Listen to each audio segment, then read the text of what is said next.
Perjalanan ilmu merupakan satu proses yang panjang, namun apa yang perlu adalah sentiasa memastikan kita berada pada langkah yang tetap dan langkah yang saksama.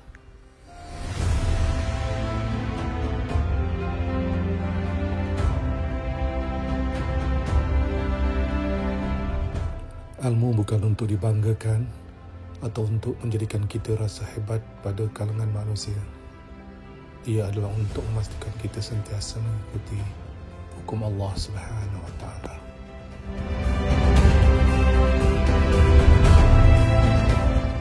Tiada misteri dalam hidup ini jika kita berpandukan kepada hakikat, yakni sentiasa berpandukan kepada Al-Quran.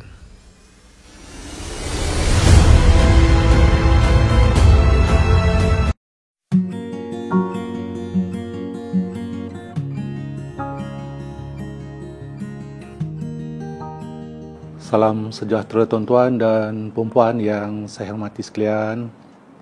Apa khabar? Bagaimana hari ini? Kita masih dalam lagi situasi berkurung, situasi lockdown. 14 hari lagi tuan-tuan dan puan-puan.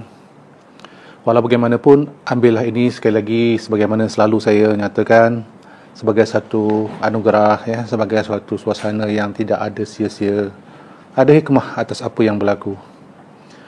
Tuan-tuan dan puan-puan, bagaimana setakat ini dah hampir 7 hari dan hari yang ke-7 saya bersiaran dengan topik pembantu Imam Mahdi.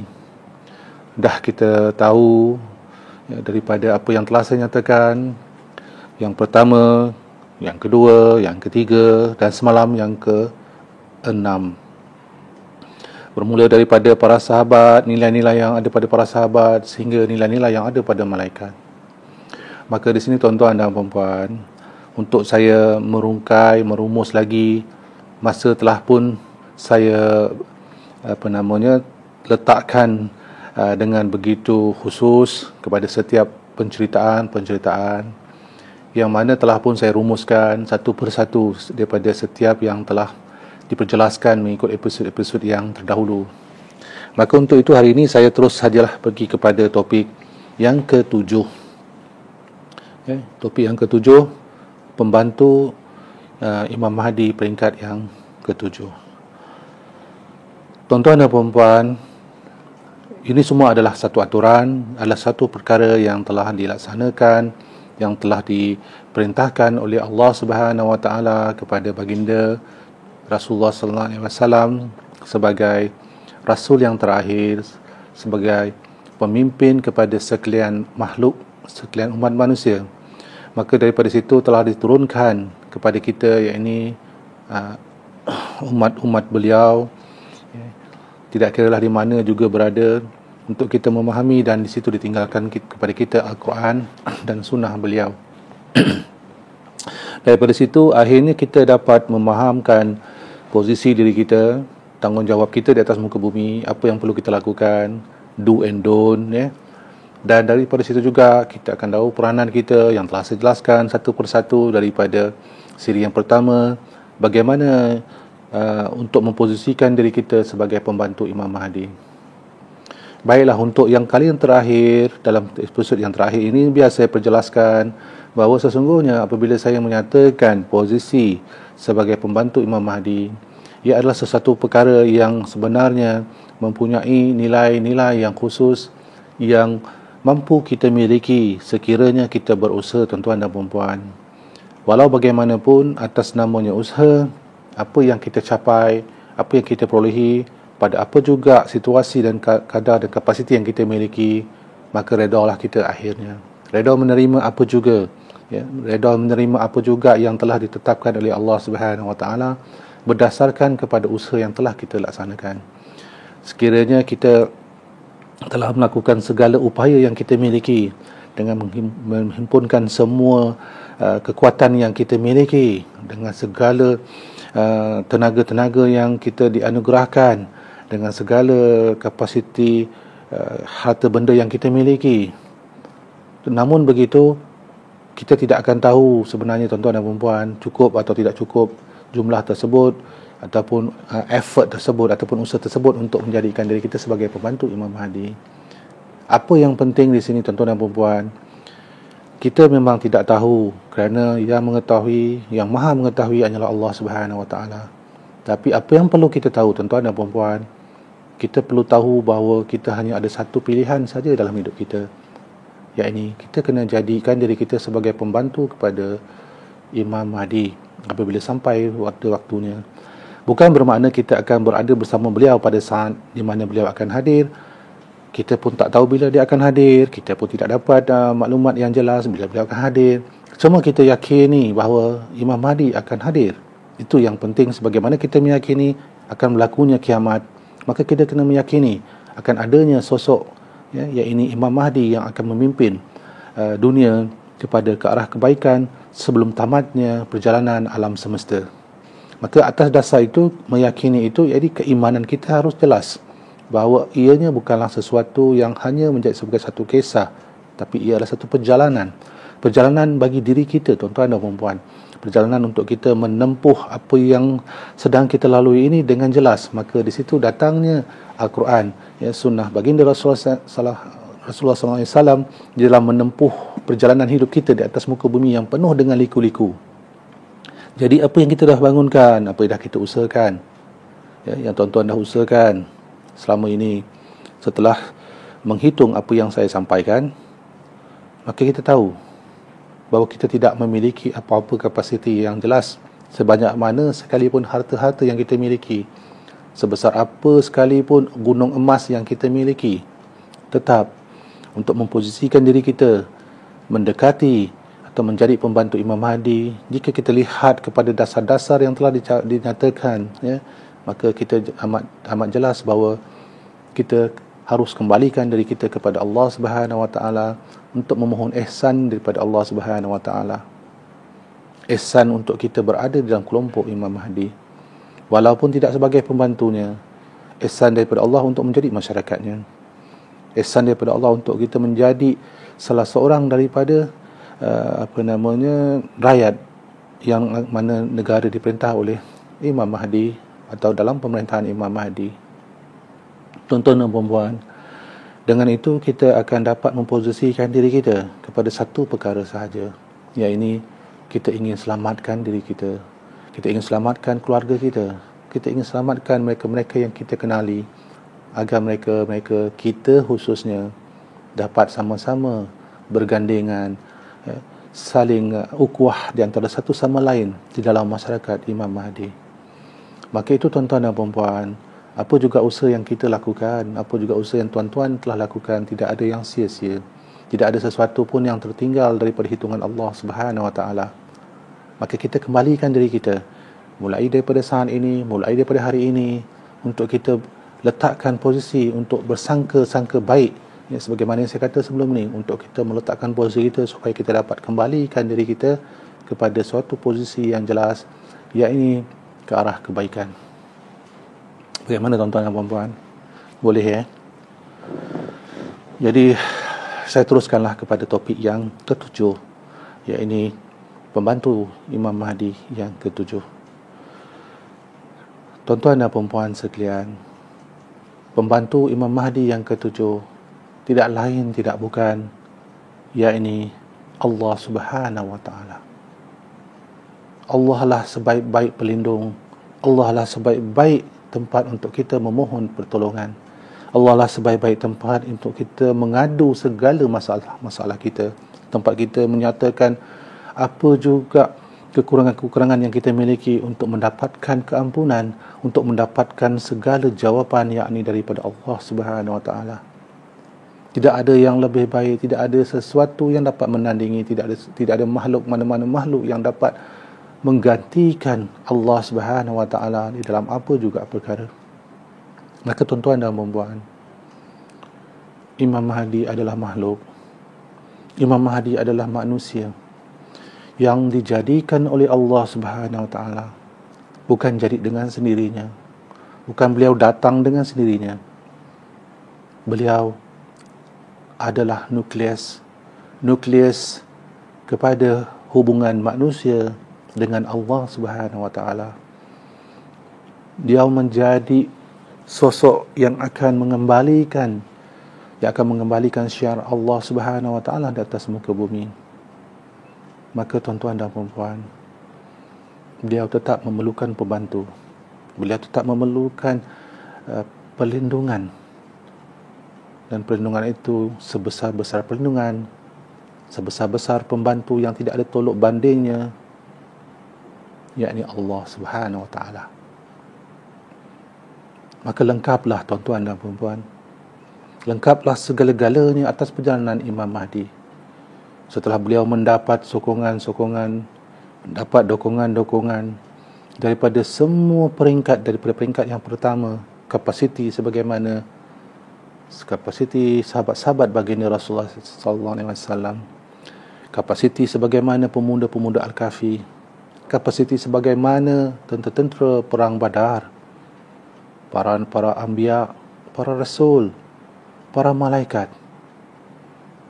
Namun akhirnya tuan-tuan dan puan-puan, jika dihimpunkan ke semua peringkat itu tadi, ke enam peringkat itu tadi, tidak ada langsung bandingan, tidak boleh dibandingkan apabila yang terakhir, yakni sebenar-benarnya sebesar-besar pembantu kepada Imam Mahdi adalah Allah Subhanahu wa taala.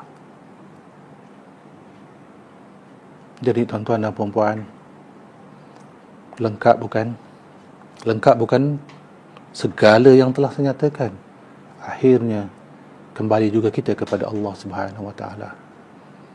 Inna lillahi wa inna ilaihi raji'un. Tidak ada yang dapat menggantikan. Maka apabila itu berlaku tuan-tuan dan puan-puan, maka akan berbondong-bondonglah segala-gala manusia, segala-gala makhluk akan datang untuk membawa diri mereka kepada Imam Mahdi. Kerana Imam Mahdi adalah di bawah perlindungan Allah Subhanahu wa taala. Maka tuan-tuan dan puan-puan yang saya hormati sekalian, tidak ada lagi mana-mana pihak yang akan dapat mengalahkan. Tidak akan ada mana-mana pihak yang akan dapat menentang Imam Mahdi.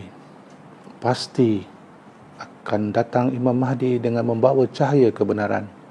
Maka kegelapan akan pergi dengan sendirinya, tanpa mampu melakukan apa-apa, tanpa mampu menghalang apa-apa juga perkara yang akan dibawa oleh Imam Mahdi, seumpama datangnya siang perginya malam. Jadi di sini tuan-tuan dan puan, apabila saya berbicara tentang perkara yang ketujuh, maaf, saya tidak mampu untuk berseloka, kerana ia adalah suatu proses yang perlu saya fahami dan tuan-tuan perlu fahami, dan kita semua harus menghormati adab kita berbicara tentang soal Maha Pencipta, yakni Allah Subhanahu wa taala. Maka perbicaraan kita tidak boleh berbicara dengan santai, dengan hanya senda gurau untuk membawa rasa lucu, rasa gembira, tetapi kita harus merasa gerun dan takut kerana kita sedang berbicara tentang sebenar-benar pelindung, sebenar-benar yang akan menjaga, yakni Allah Subhanahu wa taala. Maka di situ tuan-tuan dan puan-puan, tidak ada pernyataan sifat bagaimana nak dinilai, tidak ada kapasiti bagaimana yang nak dinilai apabila masuk kepada peringkat yang ketujuh. Kerana sesungguhnya Maha Suci Allah daripada sebarang penilaian oleh makhluk-makhluknya. Maha Suci Allah daripada sebarang kekurangan untuk dihitung berapa jumlah kapasitinya. Maka jika itu kita lakukan, kita sebenarnya menjadi orang-orang yang fasik. Kita akan menjadi orang-orang yang akan dilaknat oleh Allah Subhanahu wa taala. Kerana Allah, Maha Suci Allah daripada meletakkan sebarang kekurangan buat dirinya. Kita hanya dah makhluk yang dijadikan oleh Allah dengan ihsan Allah Subhanahu wa taala, lalu diberikan kita dengan segala perkara nikmat untuk kita berfikir kepada mereka-mereka yang mahu berfikir, yakni kita harus mengambil tanggungjawab amanah di atas muka bumi sebagaimana yang telah ditetapkan di Lauh Mahfuz lagi sebelum kita dilahirkan. Kita telah diberikan amanah sebelum sampaikan ke dunia. Apakah peranan kita yang perlu kita laksanakan? Mengesahkan Allah dan memakmurkan muka bumi. Maka di situ tuan-tuan dan puan-puan, Imam Mahdi diberikan perlindungan oleh Allah Subhanahu wa taala. Bukan dilindungi oleh mana-mana makhluk, bukan dilindungi oleh mana-mana manusia atau mana-mana kuasa negara, bukan dilindungi oleh mana-mana pemerintah dunia, bukan dilindungi oleh mana-mana raja-raja yang ada di atas muka bumi pada hari ini, dan tidak juga dilindungi oleh sesiapa-sesiapa yang adanya kekuasaan-kekuasaan, sakti-sakti dan sebagainya, melainkan Allah yang melindungi Imam Mahdi. Tuan-tuan dan puan-puan, inilah persoalan akhir yang perlu kita fahami, yang perlu kita menyusuri denai-denai hati kita, denai-denai yang sentiasa tergelincir apabila manusia berjalan di atasnya, licin dengan leka-leka kepada nikmat-nikmat dunia yang sementara, nikmat-nikmat yang datang melambai tanpa mengira masa. Dari situ tuan-tuan dan puan-puan, tergelincirnya kita kerana kita lupa kita berjalan di atas lantai, ataupun kita berjalan di atas denai yang penuh dengan becak-becak, penuh dengan lumpur, yang jika tersilap kita akan tersandung, kita akan jatuh dan kita akan cedera. Maka di sini tuan-tuan dan puan-puan, berbalik kepada kisah pembantu Imam Mahdi peringkat yang ke-7, segala perkara, segala kecederaan, segala kesulitan dan apa juga perkara-perkara yang menghalang pasti akan pergi dengan sendirinya. Kerana apa tuan-tuan dan puan-puan? Kerana tidak ada sesiapa yang boleh menghalang ketetapan Allah Subhanahu wa taala. Apakah ketetapan Allah Subhanahu wa taala? Dia telah menyatakan, dia telah menjelaskan dengan khusus kepada iblis, yakni tidak mampu dan tidak boleh iblis menyentuh sesiapa di kalangan umat Muhammad, di kalangan umat manusia yang beriman dan bertakwa kepada Allah Subhanahu wa taala.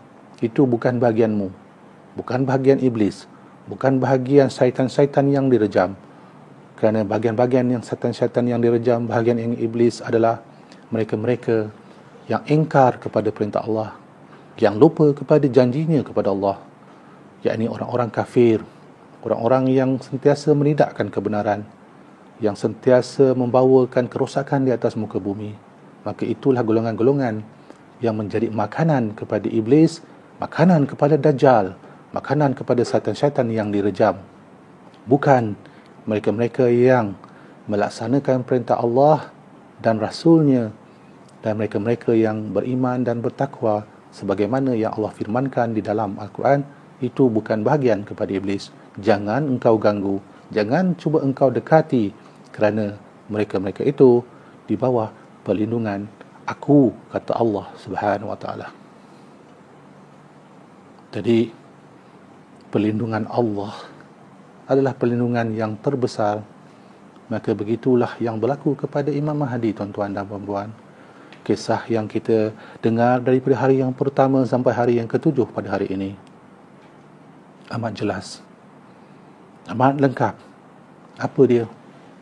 Yakni akhirnya kita, sehebat apa pun kita, sebesar mana pun jawatan kita, dan di mana juga gunung emas yang kita miliki, apabila saat datangnya malaikat maut mencabut nyawa kita, kita akan tinggalkan segala-galanya yang ada di atas muka bumi, kembali kepada Allah. Kembali kepada Allah dengan dua keadaan. Sama ada kita menjadi hamba-Nya yang akur perintah, ataupun kita menjadi hamba-Nya yang engkar perintah. Maka tuan-tuan dan puan-puan, boleh ke Dajjal nak berperang dengan Imam Mahdi jika Allah melindungi beliau? Bolehkah syaitan-syaitan mengalahkan Imam Mahdi apabila Allah menjadi perisai kepada segala perkara yang dilaksanakannya. Maka itu tuan-tuan dan puan-puan, biarlah saya perjelaskan di sini, mustahil. Mustahil untuk mana-mana makhluk, manusia, malah Dajjal untuk menghalang apa yang telah ditetapkan oleh Allah Subhanahu wa ta'ala kepada Imam Mahdi. Iza ja'a nasrullahi wal fath wa ra'aitan nasa yadkhuluna fi dinillahi fasabbih bihamdi rabbika innahu kana tawwaba. Berbondong-bondong semua akan datang kepada Imam Mahdi. Berbondong-bondong mereka akan dekat. Berbondong-bondong mereka akan berlari-lari. Yang buta berpimpin, yang kudung bertongkat, yang sakit berjunjung, untuk datang dan menjadi masyarakat kepada Imam Mahdi. Kerana mereka tahu tidak ada sesiapa yang dapat menghalang lagi dan tidak akan dapat lagi menyekat apa yang akan dilaksanakan oleh Imam Mahdi. Maka itu tuan-tuan dan puan-puan yang saya hormati sekalian, Qul huwallahu ahad, Allahus samad, lam yalid wa lam yulad wa lam yakul lahu kufuwan ahad. Allah itu Allah tidak memerlukan pembantu. Allah tidak memerlukan perlindungan daripada apa-apa makhluk. Kerana Allah lah Maha Pelindung. Allah lah yang akan melindungi Imam Mahdi. Maka pesan saya kepada tuan-tuan dan puan-puan, dan pesan kepada diri saya sendiri juga, janganlah kita menentang hukum Allah Subhanahu wa ta'ala. Janganlah kita menjadi masyarakat yang akan menjadi penentang kepada Imam Mahdi. Janganlah kita menjadi kelompok-kelompok yang bersangka-sangka menjadi pembantu kepada Imam Mahdi, tetapi hakikatnya kita menjadi penentang kepada Imam Mahdi. Kerana tidak akan ada kapasiti kemampuan untuk kita menentang Imam Mahdi. Kerana apabila saya nyatakan perkara yang ketujuh, sangat jelas tuan-tuan dan puan-puan sekalian, pasti dunia dan alam semesta akan dikuasai oleh Imam Mahdi dan membawa kepada kesejahteraan, membawa kepada keharmonian. Bagaimana tuan-tuan dan puan-puan? Jelas tak apa yang telah saya sampaikan? Adakah saya bercakap dengan seloka-seloka menghiburkan, ataupun saya menyampaikan dengan meletakkan suatu kenyataan? Risalah-risalah yang saya pegang adalah risalah-risalah yang telah disampaikan kepada junjungan besar Nabi Muhammad SAW. Maka risalah-risalah itu adalah Al-Quran yang menjadi suatu pedoman dengan menghasilkan segala jawapan-jawapan. Sehinggalah kepada hari ini saya menyampaikan kepada tuan-tuan dan puan-puan apa yang saya fahami berdasarkan kepada kajian dan perjalanan berpegang kepada Al-Quran dan Sunnah. Tuan-tuan dan puan-puan, maka daripada situ, pesan saya sekali lagi, janganlah kita menjadi penentang kepada Imam Mahdi, yakni secara langsung penentang kepada Allah Subhanahu wa ta'ala. Dan ini yang akan kita lalui dan pasti akan kita lalui. Untuk itu tuan-tuan dan puan-puan, hari ini adalah hari yang terakhir atas topik yang akan saya sampaikan, sebelum saya dapat menyambung dengan topik-topik yang baru. Saya ingin melengkapkan topik pada hari ini dengan menyatakan kepada tuan-tuan dan puan-puan betapa segala yang saya sampaikan, segala yang saya lafazkan, bukanlah ianya daripada mana-mana pihak, bukan daripada mana-mana kelompok, bukan daripada mana-mana guru, bukan daripada mana-mana kumpulan. Kerana saya tidak ada kumpulan, saya tidak ada pihak-pihak tertentu sebagai ikutan-ikutan, saya tidak memiliki mana-mana golongan-golongan istimewa yang menyokong saya tidak ada suatu agenda-agenda untuk menjadikan posisi saya di mana-mana sekalipun. Kerana apa yang saya sampaikan kepada tuan-tuan dan puan-puan adalah perjalanan hidup saya sendiri, perjalanan yang saya tempuh sendiri, perjalanan yang membawa saya kepada apa yang saya ceritakan kepada tuan-tuan dan puan-puan pada hari ini. Ia adalah perjalanan masa bayu, kehidupan masa bayu, keperitan masa bayu, persoalan-persoalan yang datang dalam diri masa bayu, yang akhirnya diterjemahkan dengan mencari solusi-solusi, dengan diterjemahkan dengan mencari jawapan-jawapan daripada segala-gala yang ada di sekeliling, dengan mengambil Al-Quran dan Sunnah sebagai panduan kepada segala corak kehidupan. Maka ini kisah masa bayu tuan-tuan dan puan-puan. Maka tolong jangan dikaitkan dengan mana-mana pihak. Tidak ada kelompok-kelompok, tidak ada pihak-pihak yang lain yang istimewa, melainkan apa yang saya lakukan, apa yang saya sampaikan adalah atas kapasiti diri saya sendiri. Maka untuk itu tuan-tuan dan puan-puan, tujuan saya bukan untuk melihatkan siapa yang lebih baik, siapa yang kurang baik, atau menyatakan kumpulan mana yang istimewa, kumpulan mana yang tidak istimewa. Kerana bagi saya, tuan-tuan dan puan-puan, kita adalah manusia. Kita anak cucu Adam. Kita lahir daripada generasi-generasi yang mewarisi DNA yang sama. Maka di situ tuan-tuan dan puan-puan, matlamat dan tujuan adalah untuk penyatuan, bukan untuk pemecahan. Tujuan untuk kita menyatukan mana-mana perbezaan menjadi sebagai satu persamaan kepada satu perkara sahaja, iaitu kebenaran yang ada di dalam Al-Quran, kebenaran yang dibawa oleh baginda Rasulullah SAW. Maka itulah yang ingin saya perjuangkan, yang saya ingin letakkan di dalam apa juga perkara yang saya lakukan. Maka itu yang akan saya sampaikan kepada tuan-tuan dan puan-puan, tidak ada lebih dan tidak ada kurangnya. Maka untuk itu tuan-tuan dan puan-puan, saya masa bayu memohon segala-galanya kemaafan jika ada sebarang pernyataan-pernyataan saya kepada tuan-tuan dan puan-puan sepanjang siri, daripada siri yang pertama sampai siri yang ketujuh, mungkin menyinggung, mungkin menyentuh sensitiviti yang ada pada diri masing-masing. Maka itu bukanlah tujuan saya, tetapi itu sebagai cerminan untuk tuan-tuan dan puan-puan mula berfikir, untuk dilihat setiap penyampaian saya, fakta-fakta yang telah saya bentangkan, untuk dijadikan sebagai satu lagi alternatif input atas apa yang sedang tuan-tuan dan puan-puan fahamkan. Sekali lagi, Islam tidak ada paksaan, Islam tidak menghalang sesiapa pun untuk membuat pilihan, tetapi Islam menjelaskan, pilihlah jalan yang selamat, jalan yang diredai oleh Allah Subhanahu wa taala, jalan yang dituntun oleh baginda Rasulullah sallallahu alaihi wasallam. Maka jalan itu adalah jalan yang dibawa melalui pelaksanaan Al-Quran dan sunnah baginda Rasulullah sallallahu alaihi wasallam. Maka begitulah tuan-tuan dan puan-puan, Imam Mahdi membawa Al-Quran dan sunnah baginda Rasulullah sallallahu alaihi wasallam. Dengan itu saya masa bayu mengundur diri untuk siri yang terakhir dalam kisah pembantu Imam Mahdi. Assalamualaikum, salam sejahtera.